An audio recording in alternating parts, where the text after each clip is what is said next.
Почитувани, скандал до скандал, непотизам до непотизам. Рената Десковска повторно е вмешана во скандал каде што инсталира партиски кадри на СДСМ на важни позиции во државата. Најпрвин, сама се кандидираше за член на Венецијанската комисија, па потоа воведе критериум за да мора сите кои полагаат правосуден испит да ги поседуваат книгите на нејзиниот сопруг. Денес ќе објавиме уште еден скандал за непотизам. Имено, Рената Десковска во Комисијата за полагање правосуден испит доми уште еден партиски приврзаник на СДСМ, а тоа е Тања Милева, сопруга на поранешен кандидат за градоначелник на СДСМ од Радовиш и поранешен член на ДИК. Тања Милева е одбрана од Рената Десковска да биде член во Комисијата во делот за кривично право.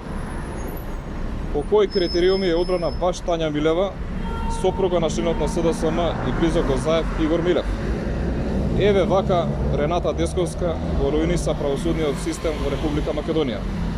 Еве вака функционираат СДСМ кога се на власт. Десковска, Заев и СДСМ партизираат се што може да се партизира и тоа со нивни најблиски членови. Ова е школски пример на непотизам и партизација. За ова мора да се сноси одговорност, а Рената Десковска да си оди од позицијата министер за правда и тоа веднаш. Благодарам.